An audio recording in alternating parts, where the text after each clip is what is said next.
우리 기독교는 개신교와 천주교 둘로 나눠져 있습니다. 그죠?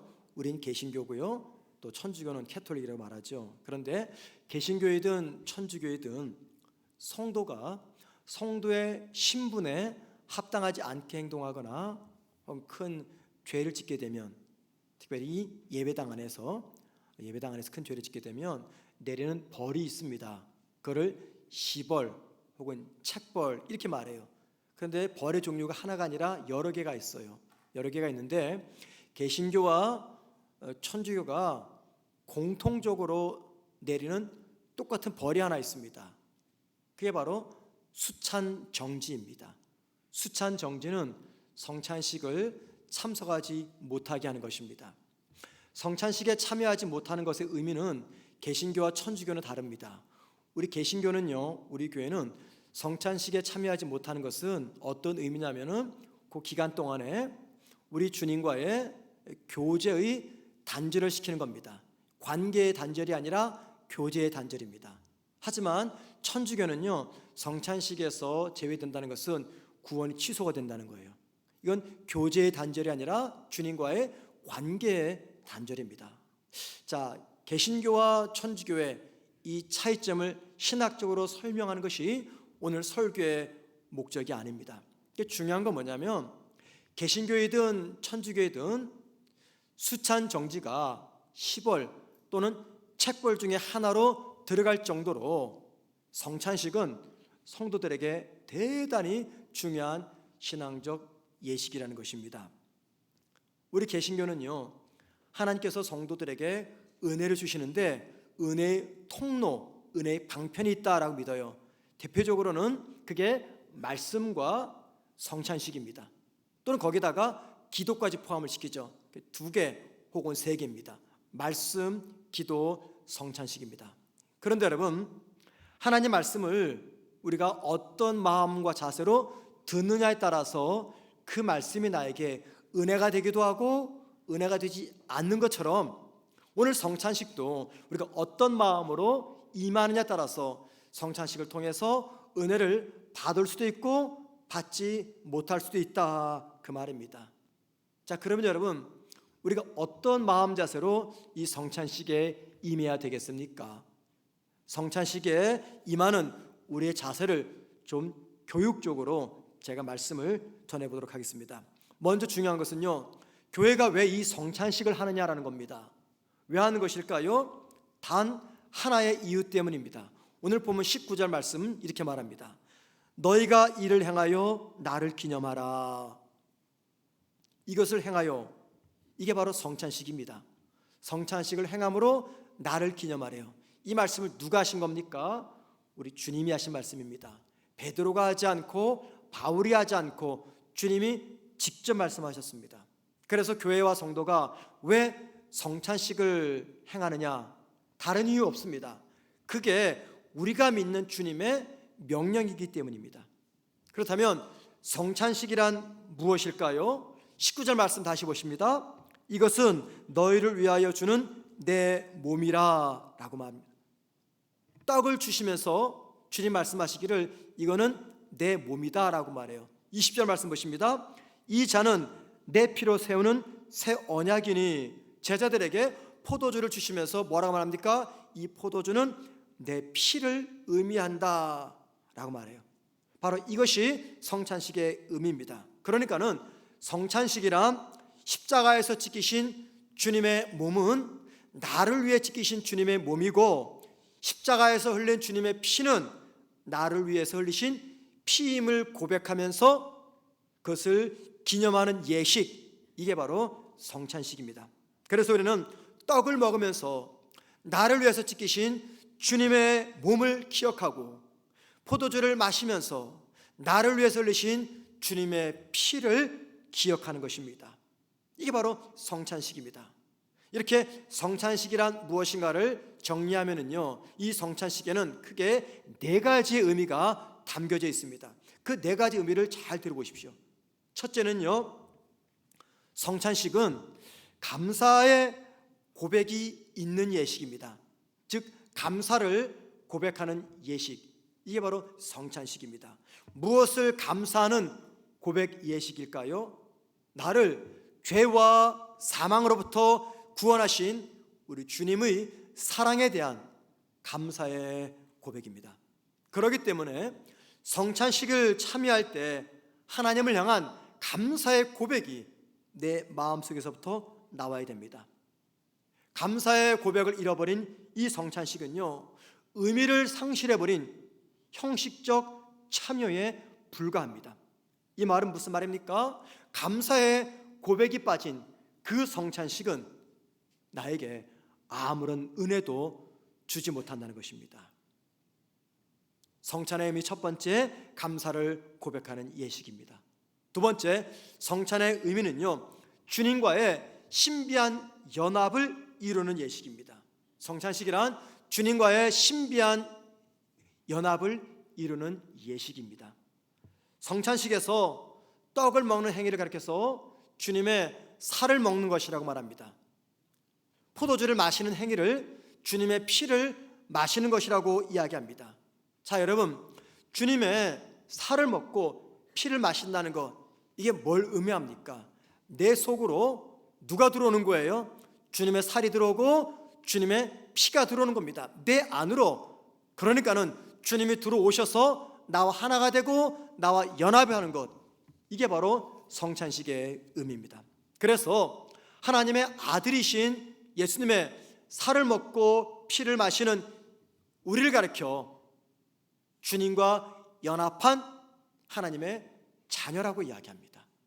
저와 여러분이 하나님의 자녀가 될 수 있는 이유는 저와 여러분이 우리 주님의, 하나님의 아들이신 주님의 살과 피를 먹고 마셨기 때문에, 그 주님과 연합을 했기 때문에 그런 저와 여러분을 하나님의 자녀다라고 말씀하고 있는 것이죠.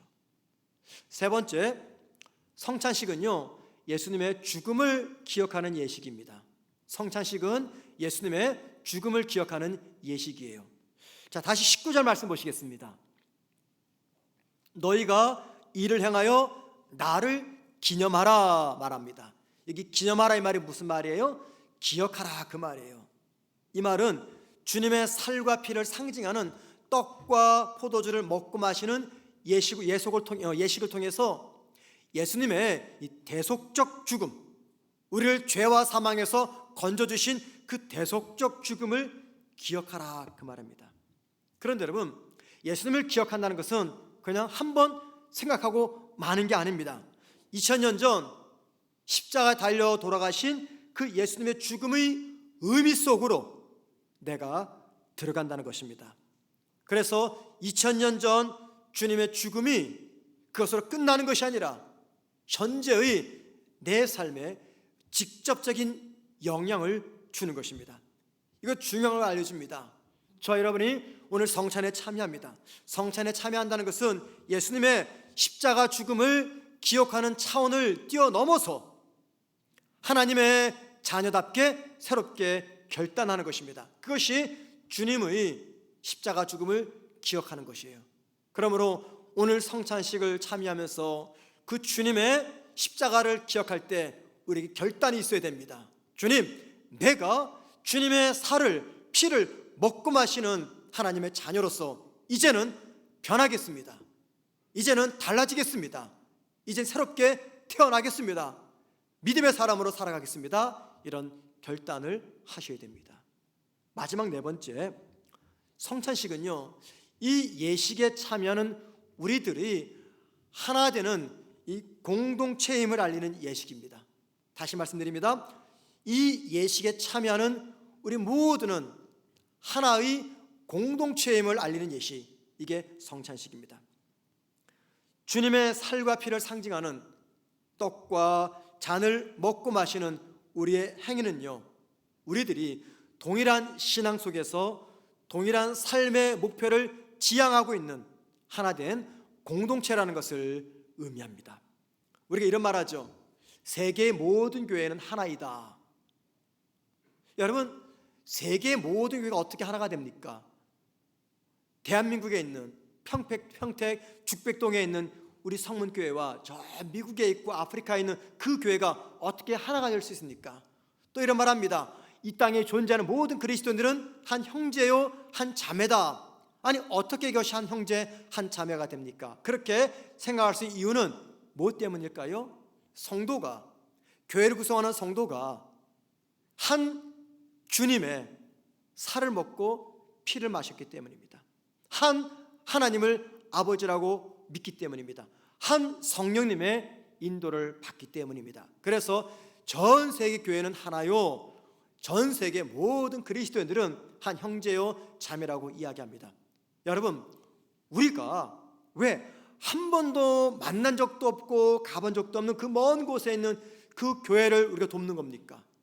왜 물질로 우리가 후원하는 겁니까? 여러분들이 힘겹게 번 너무너무 소중한 그 돈을 가지고 한 번도 가본 적이 없고 만난 적도 없는 그 교회 성도들을 위해서 우리가 왜 보내는 겁니까? 우리 모두가 하나이기 때문입니다. 왜 하나입니까? 한 주님의 살을 먹고 피를 마셨기 때문입니다. 그래서 성찬식은 이 예식에 참여한 우리 모두가 하나의 공동체임을 알리는 예식이라는 것입니다. 성찬은요, 하나님께서 베푸시는 은혜를 받을 수 있는 최상의 은혜의 통로이며 은혜의 방편입니다. 그런데 안타까운 현실이 있어요. 성찬에 참여한 모든 성도들이 동일한 똑같은 은혜를 받는 것이 아니라는 것입니다.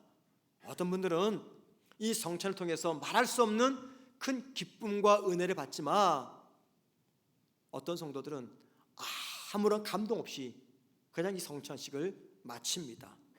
여러분, 왜 그럴까요? 오늘 말씀드린 이 성찬에 담긴 네 가지의 의미를 내가 믿음으로 수용하지 못하기 때문입니다.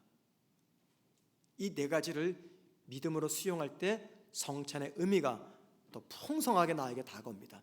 아울러 이 네 가지 의미를 기억할 뿐만이 아니라 동시에 두 가지 마음을 피하셔야 됩니다. 두 가지 마음. 첫째는 뭐냐면 성찬식을 형식적으로 참여하는 마음입니다. 형식적으로 참여하는 마음. 자, 성찬식은요, 이건 어떻게 보면 의식입니다. 이건 의식이에요. 그런데 이 의식을 아무런 의미 없이 형식적으로 참여하는 분에게는요, 결코 성찬의 은혜는 주어지지 않습니다. 이 말은 무슨 말이냐면 성찬식에 참여하는 우리 모두가 조심해야 될 것은 아무런 영적 기대나 의미 없이 그냥 잔을 마시고 떡을 먹는 겁니다. 왜 내가 떡을 먹는지, 왜 내가 잔을 마시는지 의미를 생각하지 않고 그냥 교회에서 성찬식을 한다고 하니까 내가 해야 되겠다라는 형식적 마음으로 참여하게 되면은 그분에게는요, 이 은혜가 주어지지 않습니다.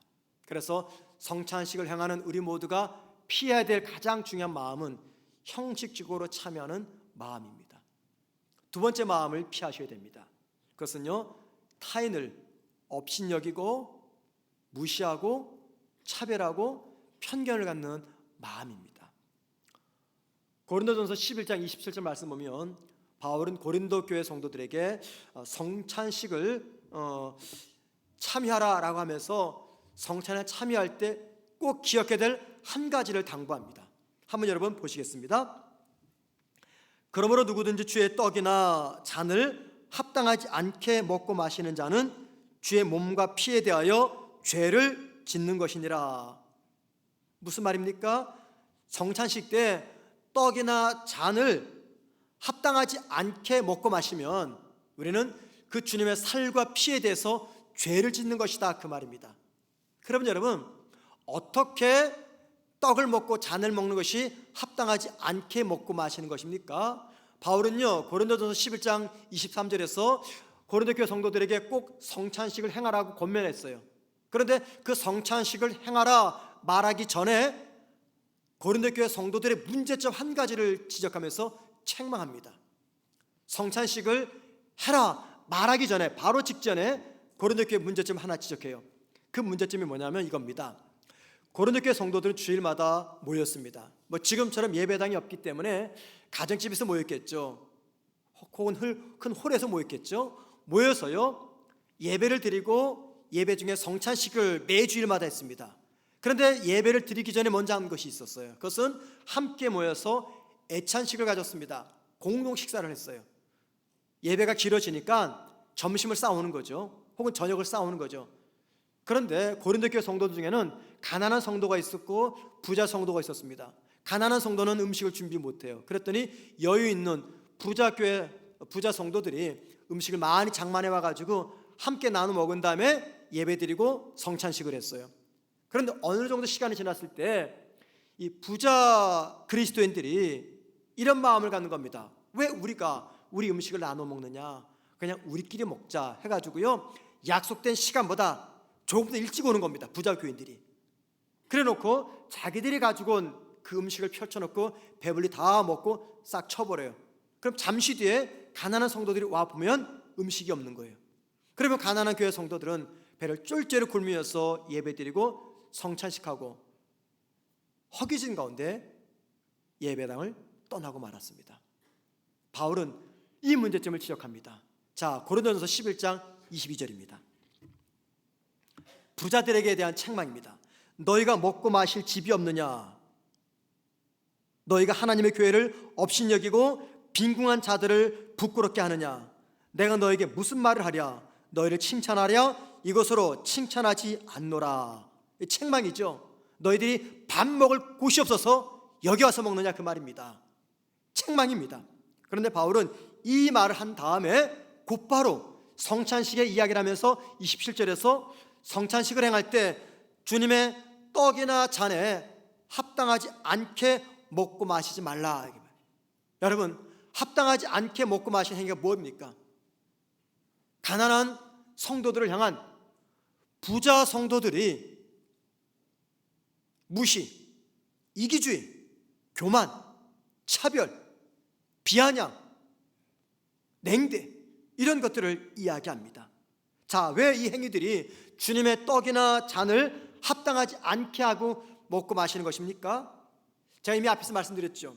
우리가 주님의 살을 먹고 피를 마시는 이 행위는 저와 여러분이 주님과 연합하는 의미라 그랬습니다. 그리고 한 주님의 떡과 잔, 주님의 살과 피를 먹고 마시기 때문에 우리는 한 공동체라고 이야기했어요. 여러분, 아버지가 엄마가 제일 속상할 때가 언제십니까? 자녀들끼리 싸울 때예요. 치고받고 싸울 때입니다. 부모가 얘기합니다. 절대 싸우지 말고 네가 좀 여유 있으니까는 어려운 동생을 도와줘라, 형을 도와줘라 이야기를 했어요. 근데 부모가 당반대로 살지 않고 엉망으로 삽니다. 서로 무시하고 공격하고 차별하고 적대시하고. 부모 마음이 어떨까요? 이거는요, 지금 무엇을 향한 공격입니까?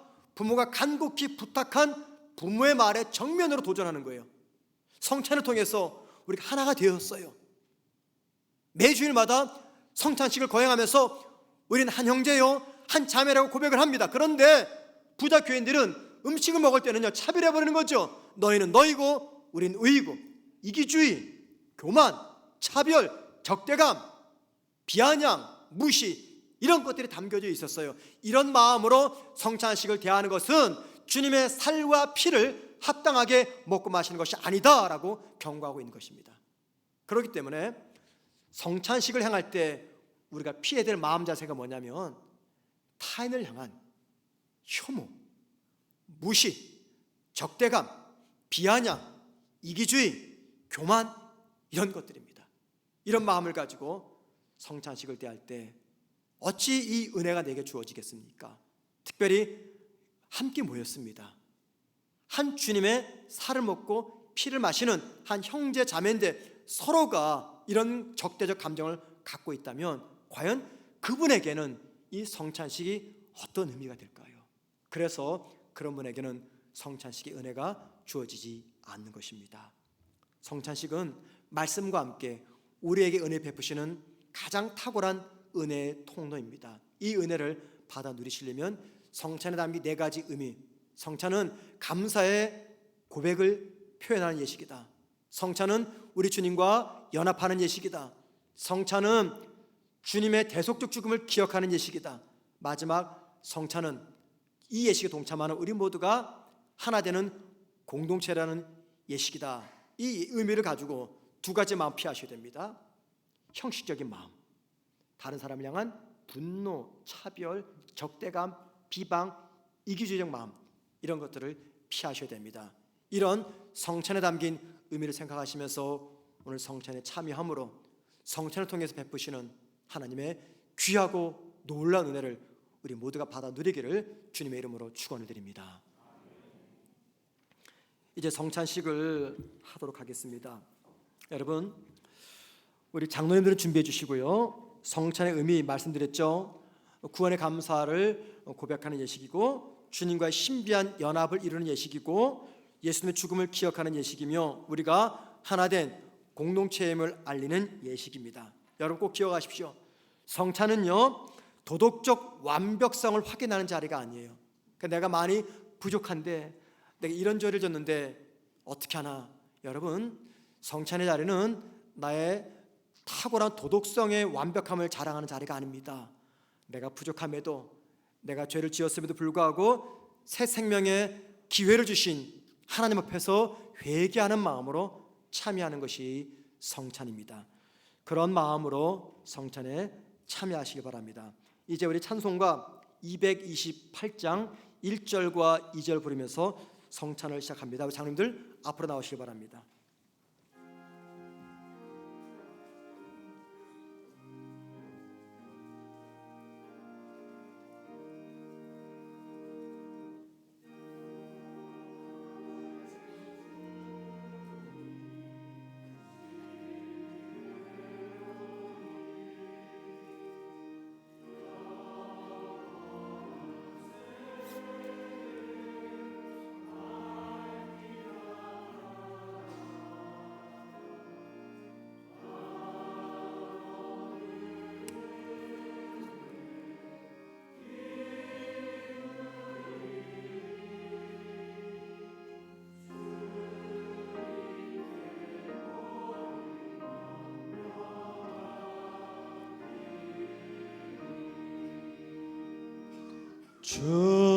주님의 떡은 내가 먹으며 주님의 잔은 내가 마시고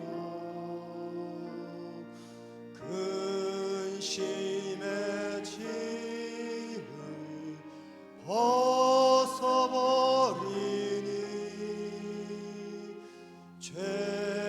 죄사함 받아 내 맘 새롭다.